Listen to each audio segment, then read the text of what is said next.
Listen.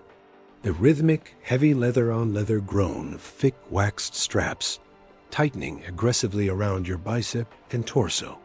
Listen. The slow, agonizing creak of the heavy oak operating table beneath your weight.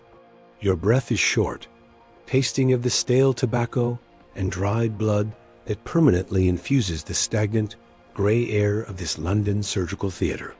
There is no sweet, chemically induced sleep waiting for you today. You are wide awake, staring up at the soot-stained glass skylight of this industrial grinder, and a man wearing a rubber apron stiff with the crusted fluids of 50 other desperate souls is pressing a cold, silver scalpel against the inner base of your right upper arm. He does not make a clean surgical incision. He begins to harvest you. You feel the immediate, jagged slice as the metal tears through the epidermis. You gasp, but the sound is strangled in your throat as he aggressively slices under the skin flap, creating a moving, living bridge of raw meat derived from your own bicep. But the true physical treachery is only beginning. The surgeon turns to your face, or what used to be your face, before the secret spirochete of syphilis devoured your nasal cartilage, leaving a gaping, black, necrotic void in the center of your skull. He takes a rough iron bone rasp and begins to aggressively scratch away the hardened scar tissue around the hole. You hear the grinding, saw-like noise vibrating inside your own jaw before you feel the blinding, paralyzing pain. He is not trying to heal a wound. He is preparing a biological battlefield where he will force your face and your arm to fight a war for existence. Why did you choose this?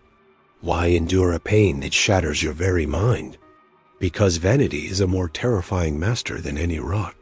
You paid a fortune for this agony to erase the visible proof of your social sins, entirely blind to the fact that your physical form is about to be twisted into a grotesque biological prison. The first cut is a momentary hell, but the true nightmare is the silence of the next 40 days. Welcome to the heart of the industrial grinder, 1890. Here, the system is vanity masquerading as progress. In this era, the concept of a legalized pharmaceutical safeguard is a laughable absurdity.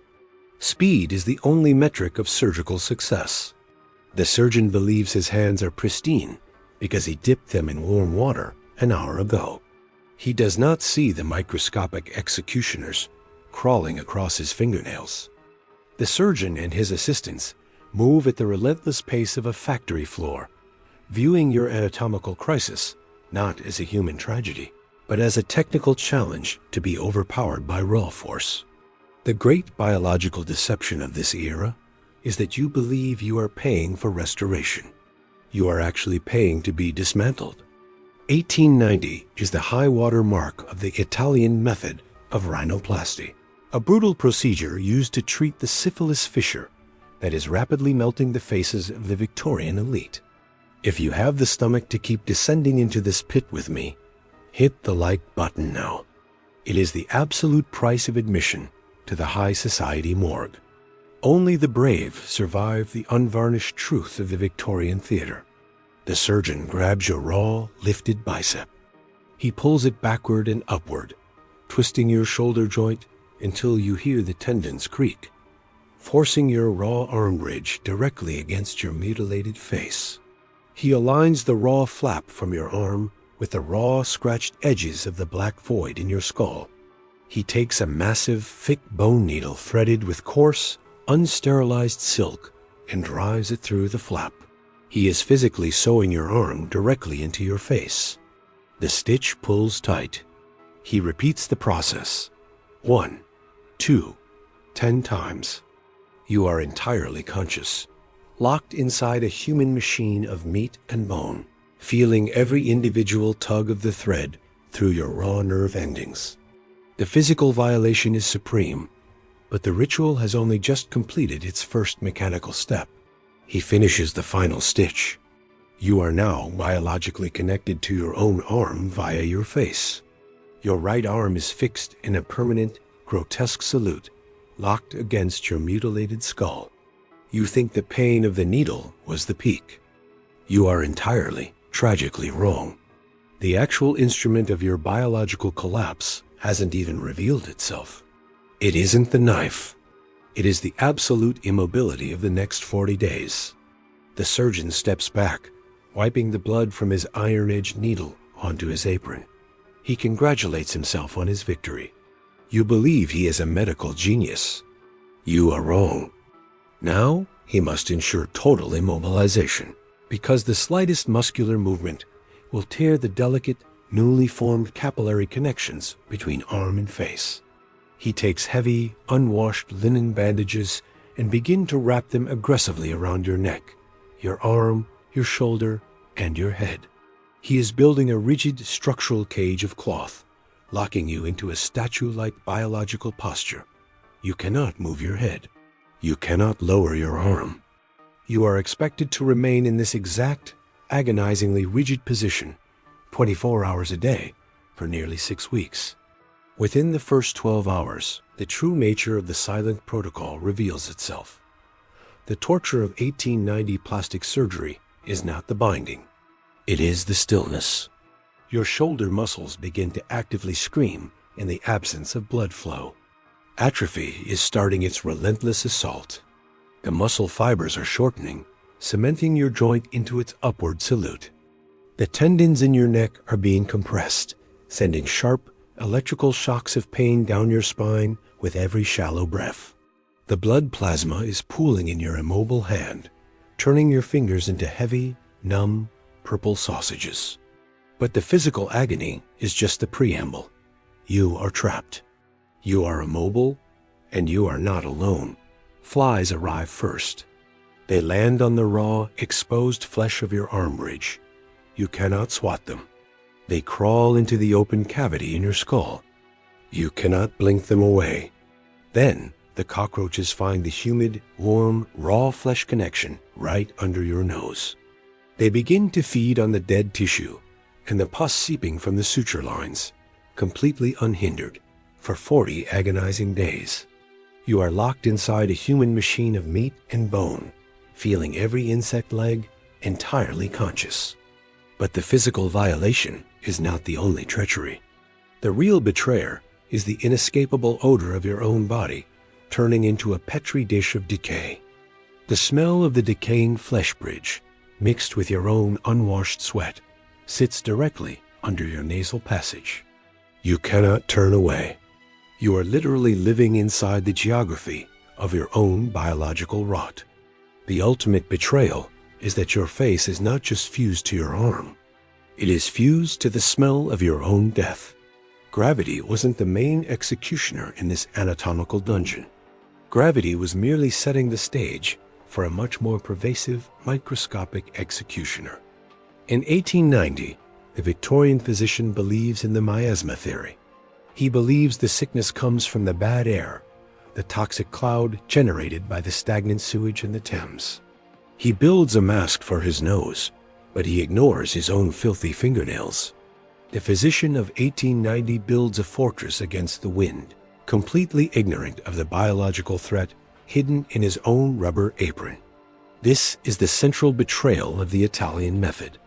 The surgeon cleaned the wound with water, yes, but he cannot kill what he does not understand. The history books sanitize this era. I bring the secrets about the necrotic void and the black rot to light. If you appreciate this level of historical grime, subscribe. Don't let me navigate this charnel house alone. A week later, the biological deception collapses. You thought the stillness was the main threat.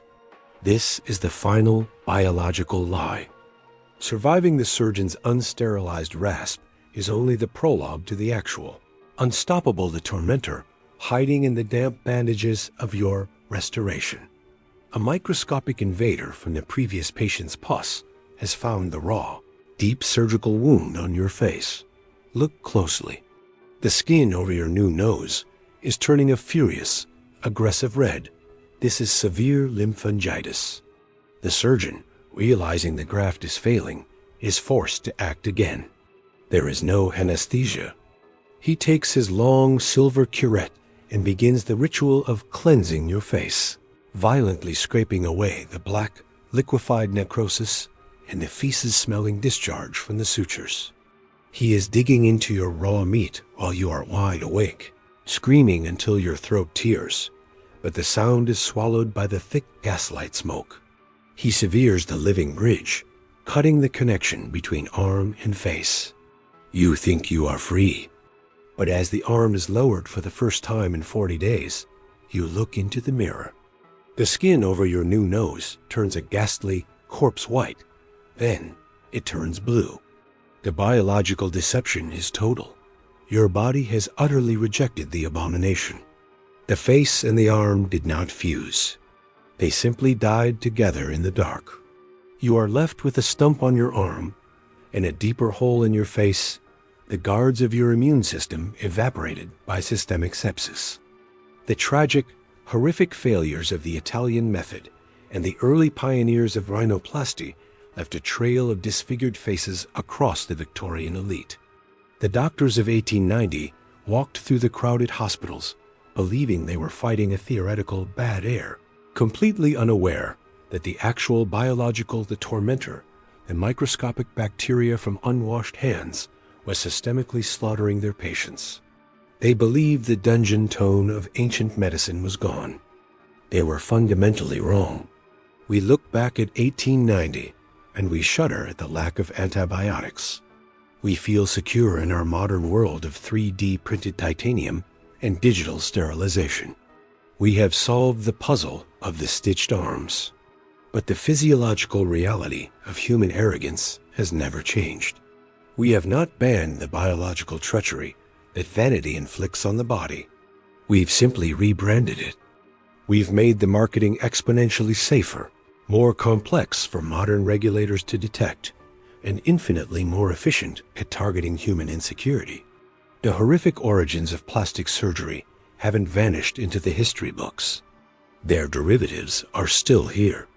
We look at the smooth faces on our digital screens, completely ignorant that we are actively injecting Botox, one of the most lethal neurotoxins known to science, into our foreheads to paralyze our own muscles. We inject synthetic fillers and plastic polymers, risking localized neuronecrosis and vascular occlusion, purely in the name of belonging. We haven't changed the ritual. We've just refined the syringes. The question remains, would you rather live a short life of natural imperfection or a long, sterile life where you've completely forgotten what it means to truly fight for your next breath? Answer carefully. The history of dark medicine is written in the choices we make when we are wide awake. The archivista is watching, and the leather straps are waiting for the next patient. If you think costuring your own arm to your face was the ultimate standard of Victorian vanity, you truly have no idea what the desperate elite was willing to swallow alive just to fit into a silk dress that morning.